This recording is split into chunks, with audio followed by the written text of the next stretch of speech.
Hello everyone, this is TVC News at 4. Thank you for joining us. We begin at the presidential villa where President Bola Tinubu has met service chiefs and the Minister of Defense ahead of his scheduled trip to India to attend the G20 summit. This will be the first security meeting that the Minister of Defense, Mohammed Badaru, and Minister of State for Defense, Bello Matawalle, will attend since their inauguration as members of the Federal Executive Council. The meeting with service chiefs also comes barely 24 hours to the planned two-day warning strike by the Nigeria Labour Congress. The security chiefs did not disclose to the media what was discussed at the meeting and also did not talk about the fresh directives they got from the president.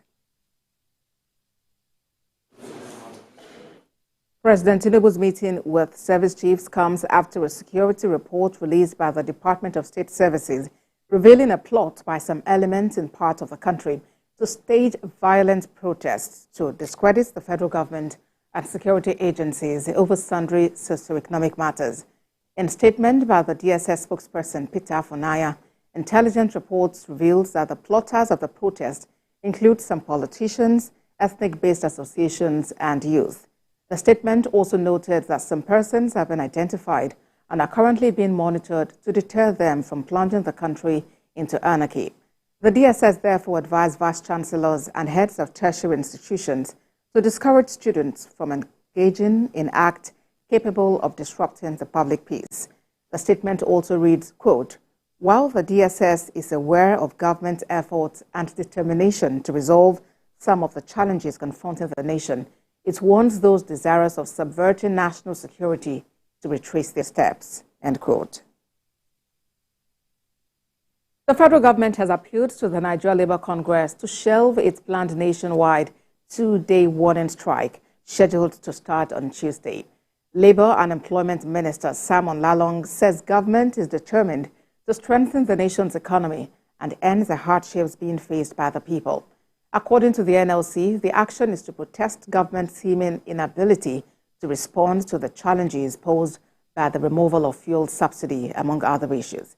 The Congress says the warning strike is a prelude to a complete shutdown of the economy in 21 days, should the situation remain. Away from that now, the Presidential Election Petition Court will on the 6th of September deliver judgment on the petitions filed by the People's Democratic Party, the Labour Party, and the Allied People's Party, challenging the outcome of the 2023 presidential election. Registrar of the Court of Appeal, Umar Abangeri, confirmed this development in a telephone conversation with TVC News.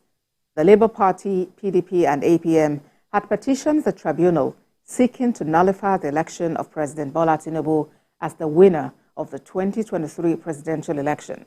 Judgment is also expected to be delivered by election tribunals in 25 states for governorship, National Assembly, and State Assembly election petitions.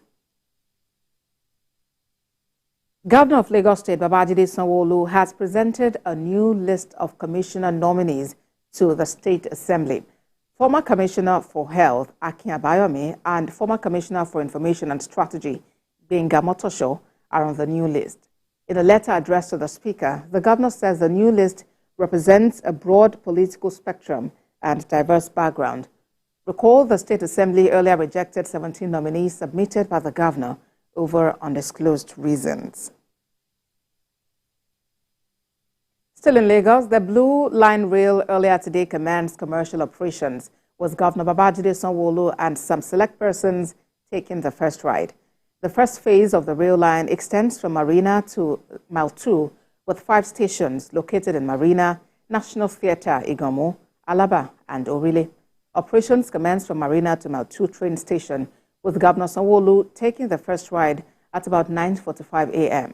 The governor asked residents to take ownership of the project, adding that the state government has put measures in place to secure the facilities around the rail tracks. He also warned residents against crossing the rail track. I conducted everybody well on the train as the head station controller on this inaugural ride, and we advise people, not to forget their personal belongings on on the train when they are disembarking at their various train stations. and also to ensure that when they're disembarking, that they watch the gap, right? And they also ensure that they tap out at their various states. So I think it's been a wonderful experience for me personally this morning. Away from that, feed millers under the aegis of Feed Industry Practitioners Association of Nigeria are asking the federal government to immediately address challenges facing the poultry industry. President of the association, Raymond Isidinaso, who addressed journalists, said the high cost of poultry products is as a result of scarcity of maize and soya bean, which are essential ingredients in the production of poultry feed.